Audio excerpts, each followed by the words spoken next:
We'll be starting in a few minutes. I'm just giving people obviously time to get here, and obviously we've got 7 panellists. I'm just looking down, even I can count 6. I'm waiting for Mr. Khan from 001 Taxis, Oxford. But just to, while we're waiting, I'll just introduce the panel. From left to right, in the bright coloured shirt, is John Gardner from Take Me. Obviously, Take Me, you all know. Take Me, so, yes, well, let's welcome people and give them a cheer. And next to John is Gavin Johnson, the Inverness Taxis. As I said, I'm still waiting for Mr. Khan. Number 3, we all know Rachel. I've got some very good news about Rachel. She wants to partake, or things I've found out. But Rachel Dale from Treble A Taxis Hearts. And front and centre, is sartorial tweed. We've got Joe Polly from Parker Car Service in London. Mr. Ian Shanks from Blue Line Taxis. And next to Ian is John Igo from MI Taxis. So this seminar, Company Profile Live, is all about asking the questions you want to ask and getting the answers you want to hear. So Annabelle's here with the microphone. Have you got your microphone yet, Annabelle? Yeah? And just put your hand up and Annabelle will direct it. Now, obviously I've got a certain amount of questions, but I want you to partake. I want you to not be reticent. We're all friends together. So any question, decent or otherwise, any question, put your hands up. That's the format. Okay, ladies and gentlemen, obviously time constraints. I thank obviously all the panel for being here. And if I can ask anybody to keep their answers succinct and short, so that we can ask as many questions as possible. Has anybody got a question for the audience, or shall I start? No question? Okay, I'll right. take one if you want one. Then fire away, yes. Could you introduce yourself, sir? Where are you from? Yeah, Nick Goulding. I'm the owner of Club Class Taxis in Northwich. Okay. Just off the back of my head, I would like to ask the panel what they think the impact of the various Uber-related employment status rules are on ordinary taxi companies up and down the country, if at all. Okay. And both the competition point of view and the management of their own companies. Okay. Gentlemen, anyone want to answer this particular first question?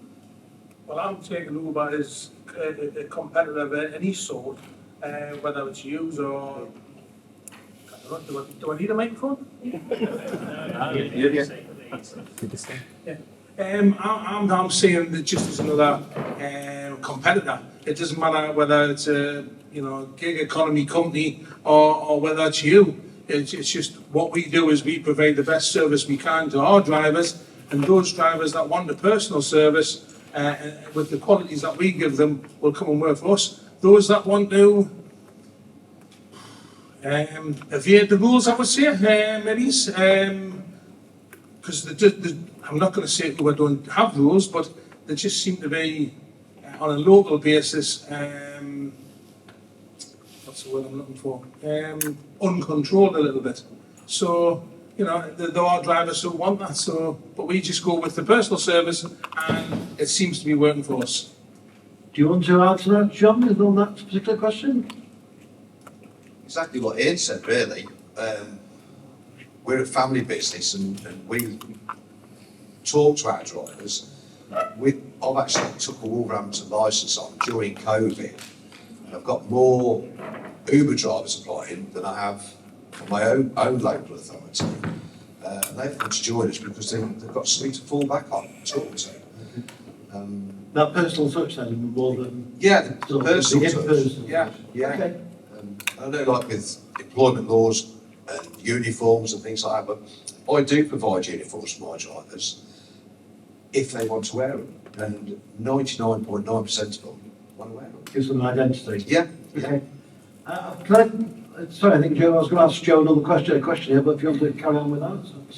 Yeah, I mean, from the employment point of view, that case applies just to Uber. It was Uber in front of a tribunal over this thing, and they've notionally had to change the way they behave with their drivers and to some extent with their customers as a result of that. But it does mean that we have to wake up and actually be aware that we sometimes skirt that line between self-employed and limb B worker, and it's just everything we do needs to be kind of scrutinised to make sure that we stay within that. Which is one place we don't really want to be is in a tribunal over one of these things. So it's just caution, really. Okay, can I move on? Obviously, I'm conscious of time. Can I ask a question of John Gardner from the Take Me? How does joining on a totally different level, because obviously we need to cover as many topics as we can, how does joining a franchise benefit any taxi firm or benefit a taxi firm? So, good afternoon, everybody. So we have two models. We have the models that myself and David The buy the companies. the audience, not me. Yeah, so we buy companies, but the franchise deal, or we put out there, I try to explain to people when I sit in front of them, everybody wants to know how much their house is worth. It's a simple fact. It's the same as a taxi company. Somebody sits in front of me and says, John, how much is your taxi company worth? And now I say to them, what's your EBITDA? And they say, it's a town in Wales. So we've got two models. One of the models is we part of ours is owned by a PLC, so every single box has to be ticked. So part of the franchise deal, the first part of the franchise is to bring them in, they work with us, we give them all the resources, all the things that happens with the group, but we try and help them cut costs and bits and pieces. So we've got 7 in our franchise deal at the moment. They're franchised, we charge them a management cost, but we, in essence, cut all the costs out. Now, go back to your Uber question, I don't want to touch on it. Do Uber have 3,700 offices in the UK? No. So Uber won to start with when they came into the market because there's 3,700 taxi offices in the UK. So we're all doing the same thing. What we do is if you're in a town, for instance, Plymouth I'll give you, we go and speak to you and say, why aren't you all working together? I hear this everywhere. People, I've been hearing for 5 years on these forums, and I don't come on here very often, David's not on here, but we should be working together, we should be working together. So part of our franchise model is, we look at the company, we say, okay, you're not ready for sale. And explaining to some owners that actually £5 in the back pocket is worth 5 times that when they sell, is the huge difference between that owning and the franchise. So the franchise, back to your question, is they come in, they may sit with us for a year. We may not franchise them for a year, we just may clean them up, as I call it, and be very open about it. Everybody sat here, they know as well, like 30 years ago, even now. Making everything cost efficient before... We have to make it cost efficient, share resources. We've got, in one town in Yorkshire, we've got 4 companies now. They're all starting to run out of one company. So all those guys that have got separate multi-companies, we're all spending money on the same thing. So we centralise it. So the franchise comes in, we cut a lot of their costs, and those that understand the EBITDA formula, if the cost is 300,000, we can get the cost down to 100,000. They've got 200,000. I think we're being a bit over the top now, so I'm sorry. Yeah, the EBITDA. So in answer to your questions, the franchise for us is to bring people in that are already clean franchise. The ones that aren't, we work with them for a year to put them through, and then either buy them or let them go. Okay, have we got another question for the yes? I think there's a lady over there, Annabelle. Just there you are. Sorry, was it not David? It's John, isn't it? Take Me. Yeah, you go. Yeah. Well, John's in the blue shirt, yeah. Yeah. So from a customer's point of view, how are you finding they find the Take Me brand when they used to probably phone John down whatever street for their local cab? Sorry, could I be a bit? I don't want to make it a panel. Pardon me, a panel where it's specifically A, B, C, D, E for different people. John's actually got a stand over there. Maybe you want to ask that outside. Okay, yeah, is that fair? Thank you. Okay, any other questions for the audience before I ask another one? Yes, we've got a gentleman over here. I'm sorry about that. So just... Is there still a driver shortage? Okay, who wants to answer that other than John, of course? I'll say there is in the northeast. You know,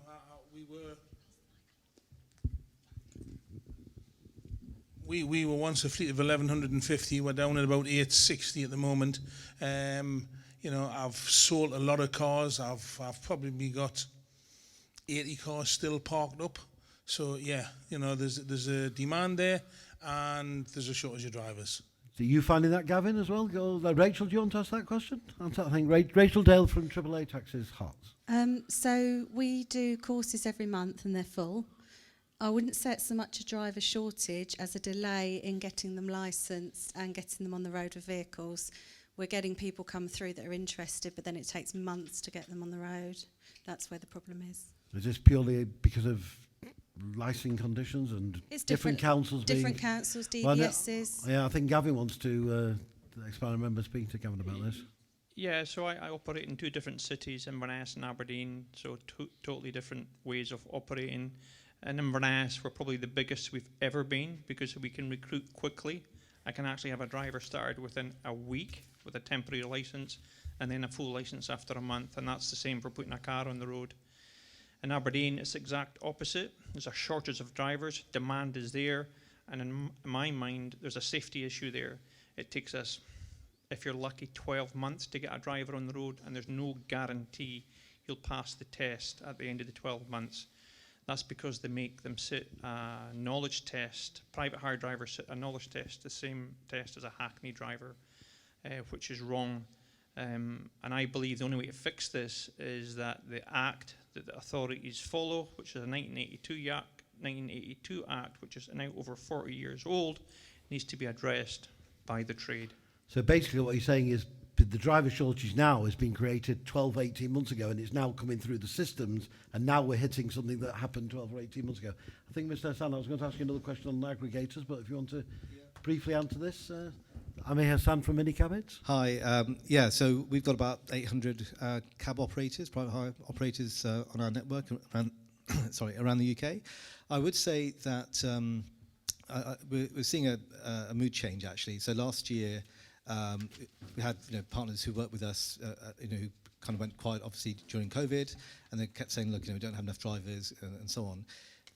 Q1 this year, first quarter, we've seen a record number of sign-ups and also reactivations.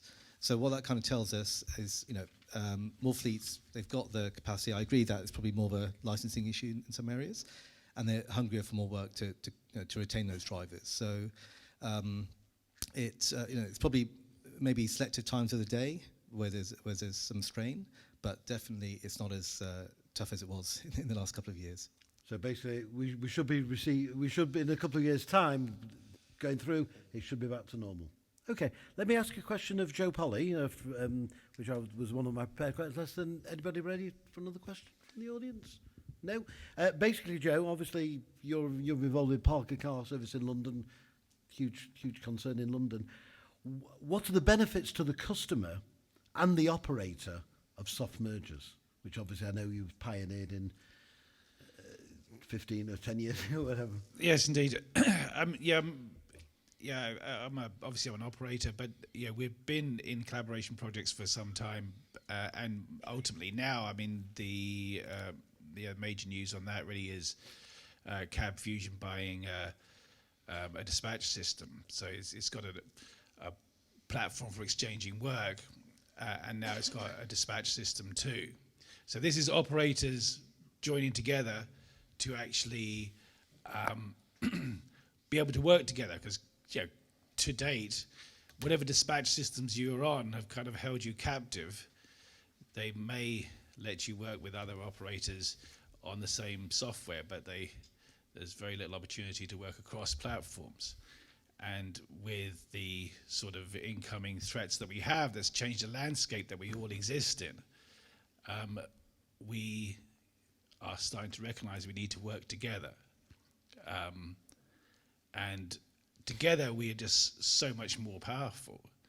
I think Uber's fielding about maybe 50, 60,000 drivers across the whole country in some quite concentrated areas, but that's about their limit, with all of their big sack of cash to win your drivers and win your customers. But as operators that exist independently in this country, I think that we have something like 360,000 drivers that individually we kind of poorly utilize, at least some of the day, because we don't have work where they are, or work they want to do, or drivers to do the work that actually customers want. But with the various different kind of things we've been working on it's about 7 years now, Once we start exchanging work, even with what would be considered to be our direct competitors, everybody wins. It's cooperation then. Absolutely. You know, obviously, the customer wins because they get what they want. Drivers win because they're not sat around or driving miles to go do the next job. And each of the companies, I say that even thought they were competing against each other, thrive too, because the problem actually isn't that there isn't enough work. The problem always is the deployment of supply is always maximising the work that's out there. Absolutely, yeah. Okay. So everybody wins. We really need to kind of do this thing, work together. Okay. Can I ask a question of sorry about this. Of Amir, seeing he's sitting next to me over here, and I have got a question for Amir. Briefly, obviously, if we're going to next, what makes a good aggregator? Sure. So I'd say three things really. One is in terms of their customer base, right? So are they bringing customers, a type of customer that complements your own business? Can they reach out to certain kinds of trips that you can't easily get on your own, right? So in our case, the average fare is about £80. That's booked in our system. And we've got these big partnerships. We just renewed with Heathrow Airport, Stansted, Expedia, Booking.com, and others. So, sometimes maybe aggregators who don't have the customers are kind of leaning on getting the supply first and trying to build up customers on the back of that. So hopefully they can bring something to the table there. Second is around flexibility. So, can they work with your pricing system, your dispatch system, or if you don't have one, can you still manage bookings that way? To the point about driver shortages, is there flexibility that you can vary your availability as you need? And I think the third one, which is going to be really important over the next few years, more than ever, is their capacity for technology, right? So at the moment, we just launched this capability where if you've got a driver dropping off at an airport, you can schedule a special price to fill that return leg. We'll be showing the most popular routes, as a live feed that you can go for. We're looking at this whole kind of GPT noise around AI. What other insights can we unlock for you as a partner? And I think hopefully an aggregator can really bring additional kind of insights and capabilities that you can't easily get on your own. Okay, lovely. Okay, another question from the audience. Anybody? Yes, we have the lady in the back there, Annabelle.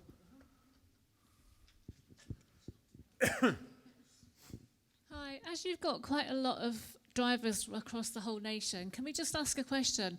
Because in Torbay, I'm a DBS administrator, and one of the issues that's coming up time after time, because the licensing authorities, the departments are at licensing departments and local authorities have a different interpretation of what it means to get the 6 monthly DBS check. We fully support DBS checks, and I'm well in favour of it, but we have a lot of drivers who've been suspended when their DBS hasn't come back in time for the 6 monthly check. And we've got drivers, and I don't know what it's like, you've got a lot of drivers, whether you have a lot of drivers that are on what they call a paper manual certificate, because they can't join up to the update service. Okay, DBS check. I think Rachel wants hands up here. Yeah, we keep saying it needs to be national, and it needs to be that every council lets the drivers go on the update service, and then it would be completely checked and completely compliant. And different councils have different methods, different timescales. So it's unifying of councils across the board. And it needs to be a national unified approach. And is anybody pushing for a unified approach? Not that I'm aware of. Some are beginning to use personnel checks, I think, which I think helps and go onto the update service. But we do still have local authorities that don't allow drivers to go onto the update service, which just makes it so time-consuming. Okay, I think John wants to add to this. So just going on from what you're saying, Rachel, isn't it madness that we're in a trade? If you're a policeman and you're a policeman in Cornwall, you can walk straight into a police job in Oldham or Manchester. Yeah. Our trade, and I know Steve from the LPH, he keeps pushing government, but actually what should happen, when a driver's qualified and badged, he should be able to work anywhere in the country, he should be able to walk from Plymouth. During COVID, it said everything. A lot of drivers came out of the trade, moved away, but some are trying to come back. So they've moved to Manchester, Oldham, Barnet, wherever we all are. National standards. A national standard, but here's the point of that. A nurse, a policeman, a fireman, they're badged, they're done. And the argument I got last time I brought this up was, oh, you can't keep an eye on them. Yes, you can. If you're stopped by a policeman, he's got an ANPR, he knows your insurance, he knows that we've got the same thing. What we need to do is get a national standard where a driver can work where he wants, move where he wants with his family, walk straight into Rachel's office or Ian's office or our office and say, I'm a badged driver. You know all the compliance. Now, on the compliance, there's some good people out here that are putting compliance together. We've just spoke about it. What you said about the DBS, the lady said, there's a new system called Ticket. We've got ONO with the accidents. We've got everybody that are all trying to put things together for us. I want one system I can plug in. We don't need 3 managers running it every week. So yes, a national standard. Now we've done it in Birmingham. We're testing Ticket. We're testing it other places. We've sent that compliance to the council. So where your DBS, your badges, we don't have to do it anymore. We don't have to employ people. So the technology that is coming to us all and the people that are putting it together will make that. And back to the whole point is we should have one national stamp for a driver. He can work anywhere he wants. Maybe lobby MPs and get someone to sort of promote this. And could I just add for an operator as well, national standard, because we've got so many licences and so many offices that are satellite offices that it makes it really impossible to grow unless you can do that. Yeah. Ian, I think you want to finish on this one? Yeah, we work with 11 authorities with 11 different standards. I think there's 316 authorities around the country. You've all got different standards, and yet you've got one piece of legislation for private hires, and they interpret it, each and every council interpret it differently. We've got one we've got one MOT, one PSV, one HGV for the whole of the UK. Why can't we just have one reward and hire? You know, okay. The audience? Yes, we have. Oh, hello, sir. How are you? This gentleman comes to our seminars year in, year out. I would take issue with this business of you can walk into a job in any different area. Okay, well, this is your opportunity to take issue to this. Being a driver is being a driver in your local area and being qualified to do that. If you move to another area, you're not qualified because you haven't had the training. Okay, so I think it obviously does relate to. Yeah, I want. I know it's an addendum, so I want to get on. But I think, John, can you briefly answer that? That's okay for you to say that, but then Uber changed the map of this. Uber changed the whole map of what we do. So you're saying as a driver they should be qualified. You've got an Uber driver that drops in Scotland who's working in Glasgow. Is he qualified? Uber changed the map of everything we're doing. And if you're running PSVs, you've got a PSV driver that can come from Newcastle to wherever you are and drive your bus. It works. Why are you saying it wouldn't? But it does work. But the driver will need to be trained on the routes. Okay, can I answer that? So you're a driver. Where are you, sir? Where do you live? Where? I live in Sidcup in Kent. Okay, so in Kent, you've got a job. You're a driver 20 years. I've been a driver 34 years. I've been a trade. I've got a job from Kent going to Manchester. Darlington or Manchester. Now I can log on to a national app. I can get a job back. As a driver, for me, that was like the icing on the cake. Because even if I got half, the gentleman say that half, if I got a job to Manchester and got back, I'd be the happiest driver in the world. Why? Because all my dead mileage is gone. So why aren't you embracing and logging on to an app near you with any of us that should be able to do that? Back to the question we've all been talking about, the work. If I was a Manchester operator, I'd give you that job. Why? Because I'm turning 40% of my customers away at the moment, but I've got a driver in Sitka that wants to go back that way. Let him have it, take a small commission, we're all winning. Okay, can I change this now fractionally to talk about tendering, which I'd asked a question, and basically this is for Gavin, Gavin Johnson of Inverness. How important is it to a taxi business to tender and win regular contracts? Well, we all want business. It depends how badly you want it. Are there more prerequisites, more hoops to jump through to get a tender? Is it more problematical than it's worth? We've got a couple of big tenders in Inverness. We've got the airport, NHS and things like that, which bring in great work. The tender process can be quite tricky and tiresome. Luckily, we've got people in-house that can take care of that for us. But it's crucial. Our best contract is, without a doubt, the airport, and drivers will stay with us. If we lost that contract next month, they would go to the company that won that contract. It's that simple. So It's crucial to win stuff like that. But does the like of Inverness Airport or whoever screw you down on a price whereby you think, is it really worth it? Or is it all sort of, okay, they accept there should be a minimum fare or everyone should earn on supplying a service? When you put the tender in, I think you've got to weigh it to your favour. You don't just go on cost, you go on service. There's no point in winning a tender if the car doesn't turn up. So that's the first thing you have to guarantee. So you weigh it in your favour. All tenders we put in for and all business we do, we put a 10% admin on everything. But what we do is we guarantee a reliable service 24/7. We add in extra security, uniformed drivers, clean cars. So providing the service first is the crucial thing. But doing the tender's got to come out in your favour, not so on if the you other haven't done the side. logistics at the start, there's no point quoting for a tender that you might get and not want. No point being a busy fool. Nobody wants that. So Okay. yeah. Can I ask you a question of Rachel? Just moving this away onto another subject. Just feel like I want to make this as open and to everyone else. Is obviously Rachel from AAA Taxis and Hearts has been one of the instigators or the instigator in launching the initiatives of females in the fleet.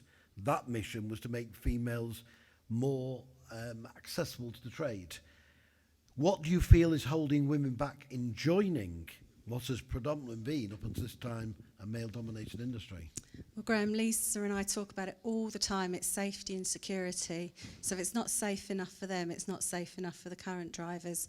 We've been trialling apps and things that go through to Securicor centres, and we're hoping that some of the dispatch companies will take these on board.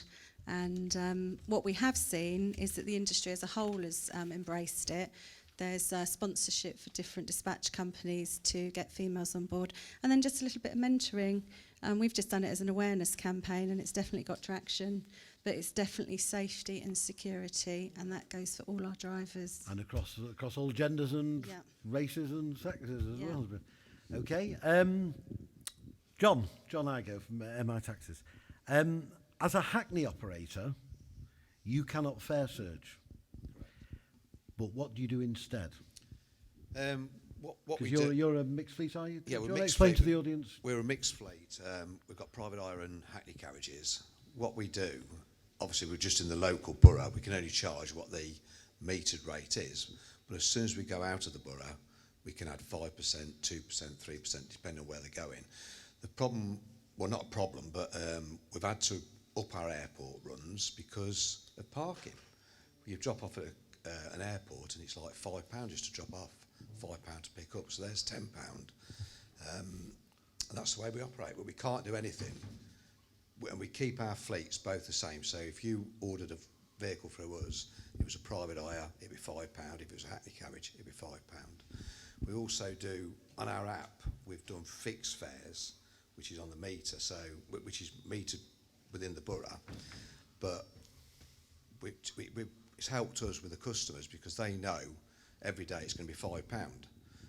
Not like some app bookings where with other offshore companies it could be £3 one day and £13 the next, and that's how we've kept our customer I think we're base. picking a thread up here over this last 20 minutes. Have an app, use an app, get the right app. Is this? Are we saying this is the future? This technology is this for? I think Gavin wants to. He's put his hand up on this point. I think it was a great Before, question. and before you answer that, as someone who's 63 and who's not very tech-based, am I the dinosaur that has to use an app to service my daily life, or can I exist for another 10 or 15 years before I shuttle off? I think a call centre will always be there just for special needs, and things do get complicated. But I think your initial question was great. You mentioned fare surge. Where did that come from? Supply and demand, Gavin. Supply and demand. It came from Uber. Yes, well, we know where it came from. But there's one thing that we've learned since that started is that people want tech to book a cab. People want tech to book anything, and people will pay more for that trip. And that's what we've learned. Do we feel this? Will people, your operators, you're asking a question here, but do we feel that people will pay that extra amount of money before, knowing that they're getting that extra benefit? I think this gentleman, Annabelle, this gentleman wants to answer that. Well, not answer it, but the gentleman there in the pink t-shirt. You mentioned about surcharges. Sorry, you mentioned about surcharges. Where I have worked for the competitor, where they've done 1 mile, £3.85, 1 mile, £15, 1 mile, £20. How can you guys in the trade approach a similar process then? So basically, it's survival. I think we're talking about here. I'm more concerned about how you get surge, because with Uber, they're surging here and now. What you're seeing is what you're getting. With us, we're taking a booking. So I'm taking a booking now for 10 o'clock tonight. And all of a sudden, at 10 o'clock tonight, I've got a shortage of cars. Can I really charge that person who booked at 10 o'clock this morning an uplifted charge? And if I don't, then I've got me drivers avoiding all pre-bookings. So I think surge for private hire companies is a lot more difficult than it is for Uber, because it's the bookings, the pre-bookings that's causing us the problem. And what you're saying is that basically, if people book with Uber, they're so much more used to fare surging, whether it's raining or whatever. Whereas with the private hire, they expect this is the price from A to B, irrespective. Yeah. It's here and now. Yeah. You know, I'm dealing with people who generally book well in advance. Yeah. You know, so. But I don't think it should be any tech company to decide there's going to be a surcharge. That's wrong.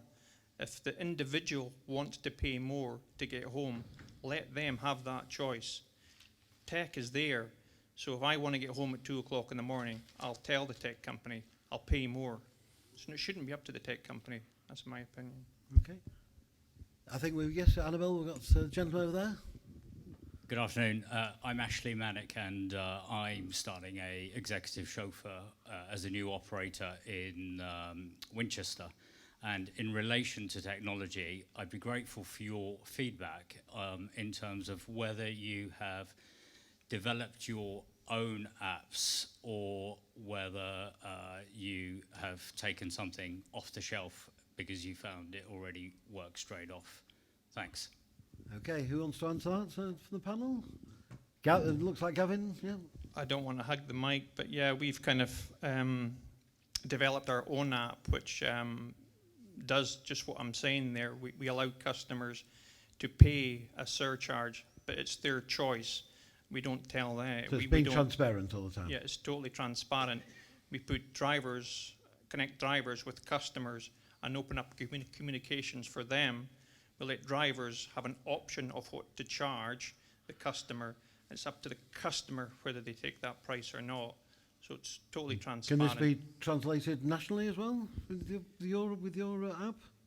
Yeah, well, we do believe, like the guys have already talked here, that everybody needs to work together.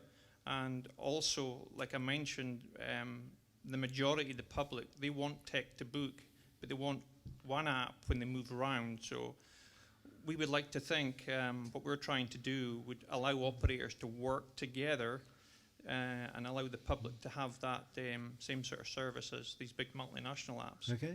Anybody else wants to answer this from the panel? I think anyone wants to add to this? You know, great for what Gavin's done. I once was part of the RAID group and I was an investor in RAID. It was a national app. It did what everybody wanted to do, but sadly, nobody wanted to join it. You know, I'm saying nobody. We didn't have enough people wanting to join it. So, and tech's very expensive.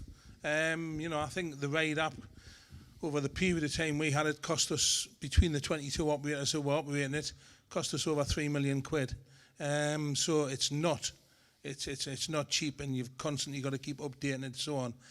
We've chose to go with a firm that's give us an app that by accident and by good chance, it does what it says on the tin. It's created its own network, and that's one of the reasons why I chose that particular supplier. Don't you feel that any app, whatever the app, to make it really useful, is not only to be able to book a ride, for example, but from the operator to see what benefits each particular app has got, and maybe they're on that basis. You'll be able to tailor it to your own business in Winchester or where you will. In relation to that, the point I was getting at is you've all mentioned about working together and the cooperation, and one of the issues with in-house app development, or even choosing from one of the many off-the-shelf solutions and even tweaking them to your, is then finding a way to make sure that the APIs talk to each other so that you can actually send each other bookings and manage those bookings easily. Have you not come across that as an issue? Joe's answering this? Yeah, for the cross-platform, the cross-dispatch system thing, the ethos for it really is that one system is able to put and manage a job on another system, and that be a two-way scenario. So the connected apps to that system obviously work with that system. So it's only a throughput. It doesn't have to kind of be customized. If someone has a custom app, as long as it works with the software that it's attuned to, then that should be fairly seamless.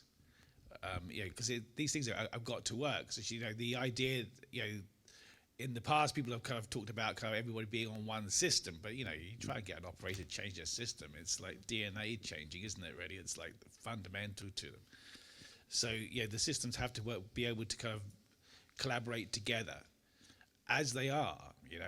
So I wouldn't be worried about if you are thinking about developing your own app. And I think it's a great idea, and I'm very impressed with anybody that has actually done that. As long as it works with your system, then it should work in a collaboration project, really. Okay. A question for the audience? Yes, we have Anuel just behind you over there. Hello, sorry, this is my first ever time here, so don't I'm worry a bit about nervous, it. We'll be gentle with you. Can you introduce yourself? Yes, sure. Robert Alton, Director of ProDrive Travel in Chichester in West Sussex. Quite a small company. My question to the panel was to do with growth, actually, because we've sort of found over the last 12 months that we've been fairly successful, and I think we've gone in 12 months, grown 4 times as big, from 2 drivers to about 16 drivers now. And it's just asking the panel really about some of their successes and solutions that they might have gone through that I might be looking at. I think we're talking about, well, obviously we're talking about growth, but how best to raise from a small company. Chicken or egg, isn't it? Drivers or business. Okay, Rachel's first. got a hand up. Rachel, yeah.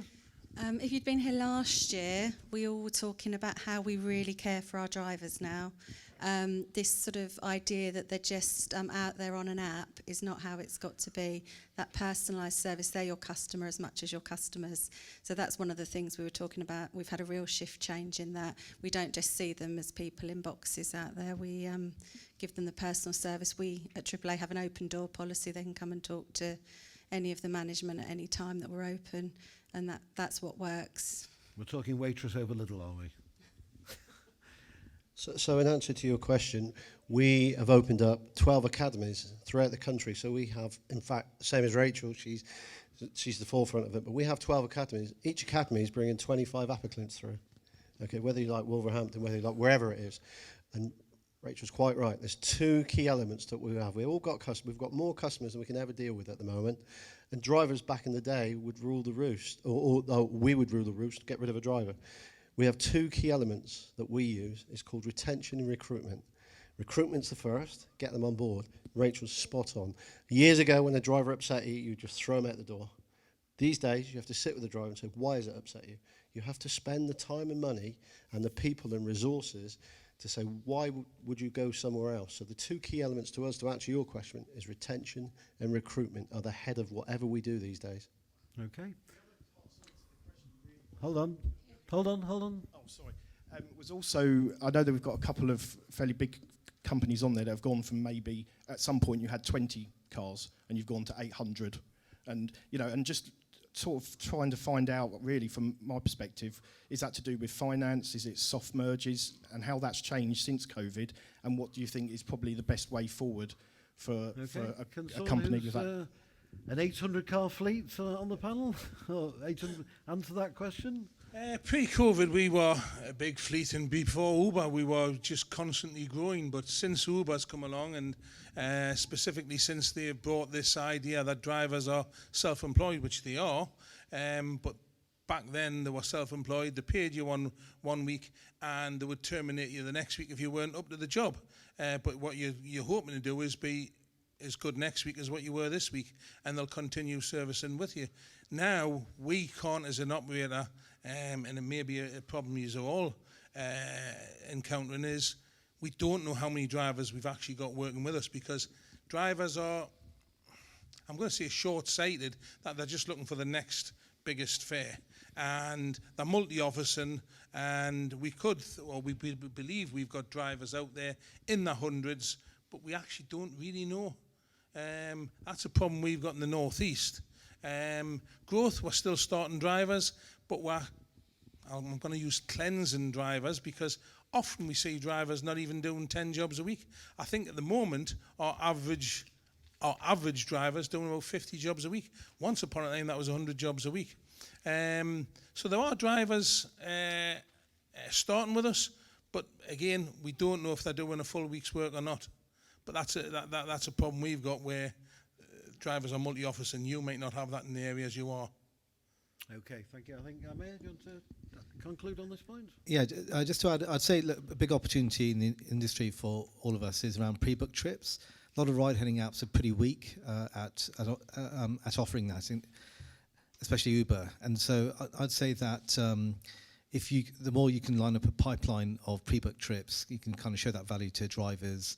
It's a nice virtuous circle. And in our case, we give a lot of tools. Taking that Kent to Manchester example discussed earlier, we have operators, let's say Manchester, who are putting in rates from surrounding cities coming into Manchester, kind of work they wouldn't easily get on a pre-booked basis. So it's kind of, as I said, it builds up that nice virtuous circle.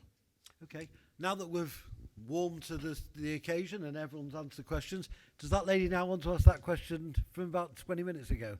Annabelle, just the lady there? Oh, sorry, the lady there. Oh. Now that I didn't want it to be the John Gardner show at the time, you see, but right, now okay. that was it. I've got a small firm in Stony Stanton in Leicestershire. We've just got 3 vehicles. Quite a personalised service. I've still got a phone and a diary, and allocate the work that way. Which good on you. A lot of the customers do appreciate that. We send confirmations and stuff, but when I'm in Leicestershire, I'll make sure I book with you. The question was, from a customer's point of view, when people are doing the franchise thing or the big takeover thing, how's the customer response to operators and whoever wants to answer? What's the customer's feeling when they book that taxi that they've had every day for 20 years, and all of a sudden it's a big firm turning up with branding on the car? John, do you want to tell how wonderful Take Me is? And that sort of thing? We don't need to say that, but we are good, by the way. But we've just under 3,000 cars from a standing start of 3 years ago. Okay, and what you said is quite right. When we go into a firm, franchise, or even buy a firm, we don't change things overnight. I call it the goodness in the company. I've seen other companies, there are people that are buying companies, they get rid of everybody in the company straight away, graduate in, done. We have a different approach, because the local person in Plymouth or Darlington, they know their customers. So we don't rebrand straight away. If you ever look at the Take Me group, sometimes it'll take a year, 18 months, but we don't do that. We say, I'll give you Plymouth, for instance, Terra Cars, Taxi First, powered by Take Me. Okay, so don't rebrand if you don't need to. Don't take your old essence, because the essence of your customers are booking you for a reason and not us. So the simple answer is, we don't need to rebrand everybody, but if we're going to compete with the Ubers, we need to have a national app with the Take Me and it may well come down as Take Me, but still a car with your signature will come to that customer. So that's the answer to that. So you'll keep don't change what isn't broken. You'll keep your identity. Keep your identity, keep the essence. I want to add a few different topics now at this point, and I've got a question for Joe Polly here, just before we wind up in about 10 or 15 minutes. Obviously we've talked today about apps, technology, we've talked about the future, and it's a generic question. How has new technology, whoever's got it, however's the latest new technology, what benefit has it been to your company for increased turnover and increased profitability? Is it? We know it's the way forward, but how much have you grown because of it? Well, I mean, I guess back to the kind of the sort of soft merge, the collaboration thing really is,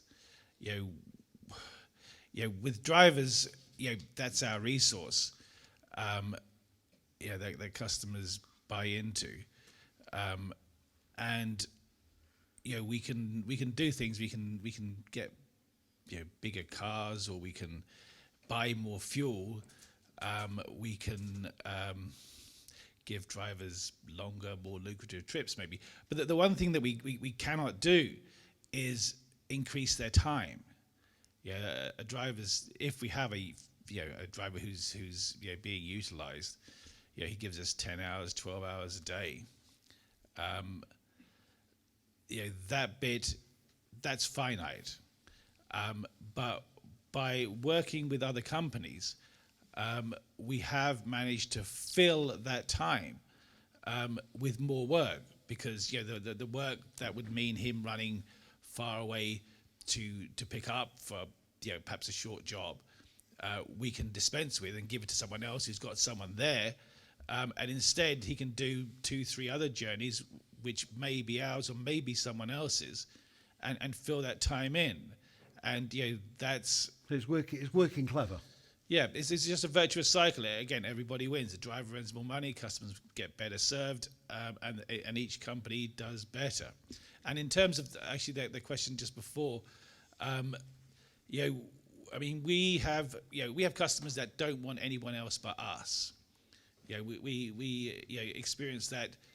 People buy into what we have. We do something perhaps that people see as being a little bit more unique, but at the end of the day, however good or not we might be, we are ultimately a convenience to people, to customers. And if we're not convenient to them, we fail. And we then cause our customer a problem. If they can't have it now, they can't have it when they want it, or what they want, we can't supply, then we fail, and we fail them, and we give them a problem where they have to go and sort that problem out for themselves as amateurs in our professional industry.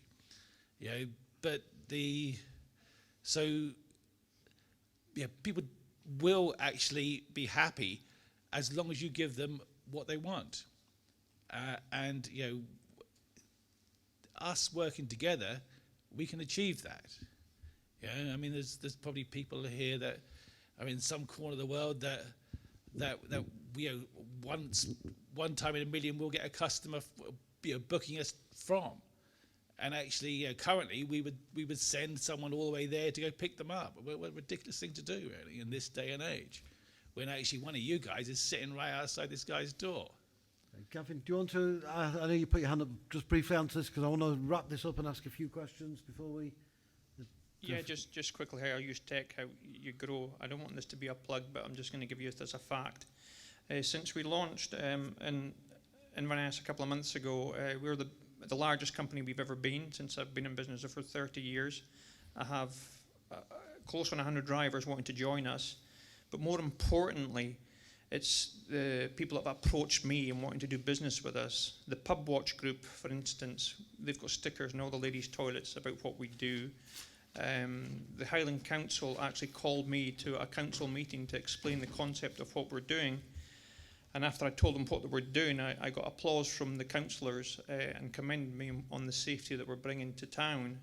And one of the big things that we've done here is we address people who can't get a cab by introducing built inside the app, we have Safe Walk. So if people can't get a cab home, we're trying to address that. We turned a lot of people away last year because we were so busy. So now people can use the Safe Walk feature. It's a free feature. We don't charge for it, but they can have a guided walk home or to the hotel.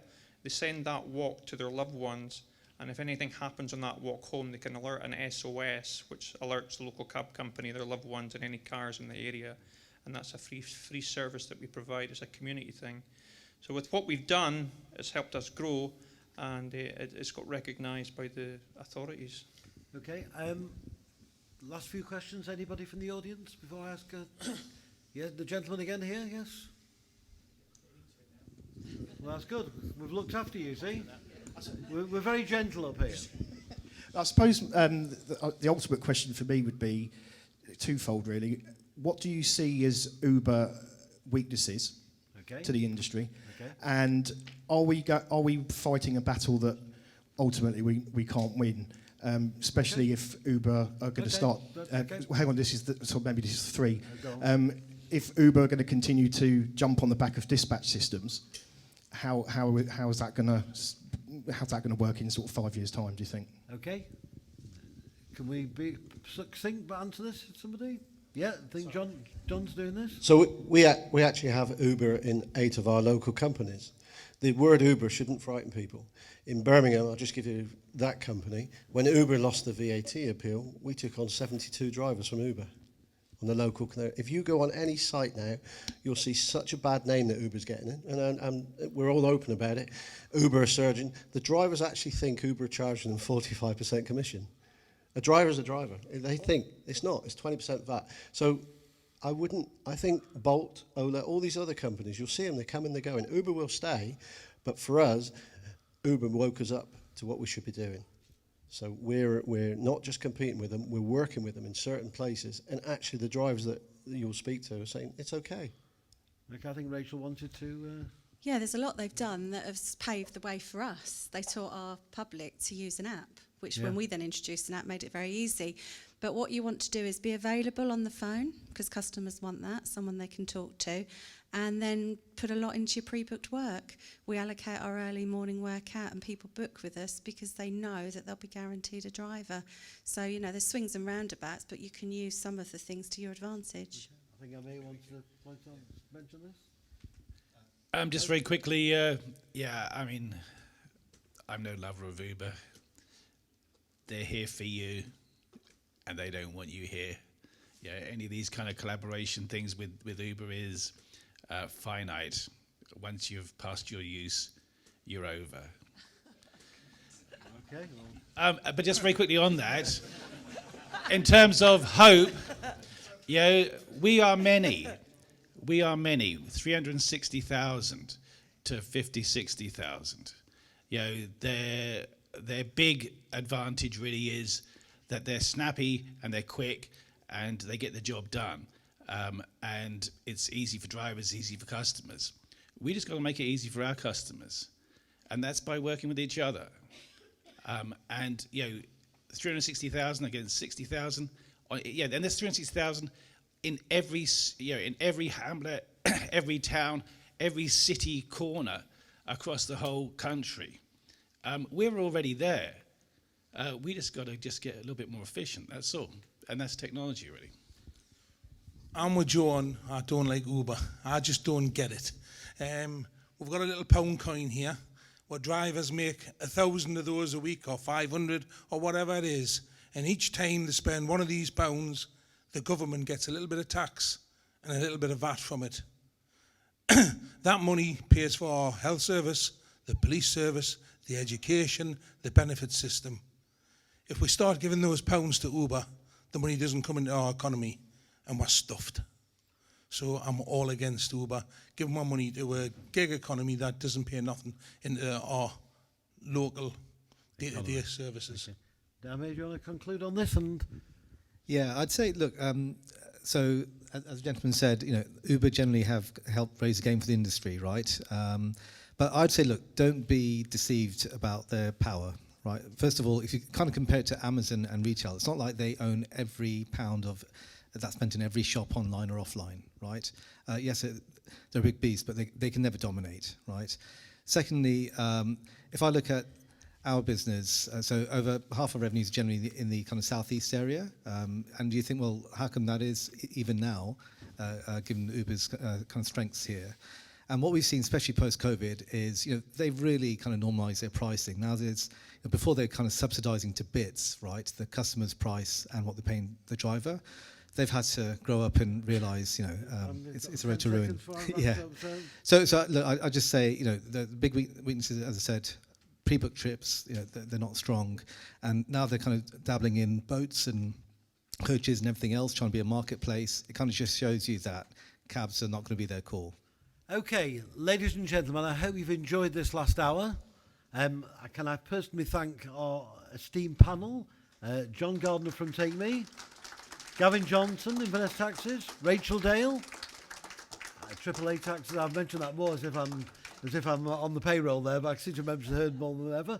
Joe Polly from Parkers, Ian Shanks, Blue Line North East, John Igo from MI in Nuneaton, and Amir Hassan from Minicabit. And these gentlemen are all in the seminar, all in the auditorium today. So I'm sure that if you caught up with them, you wanted to speak to them personally, they'd be only too happy to help. Thank you very much for your participation. This has been Company Profile Live. Thank you.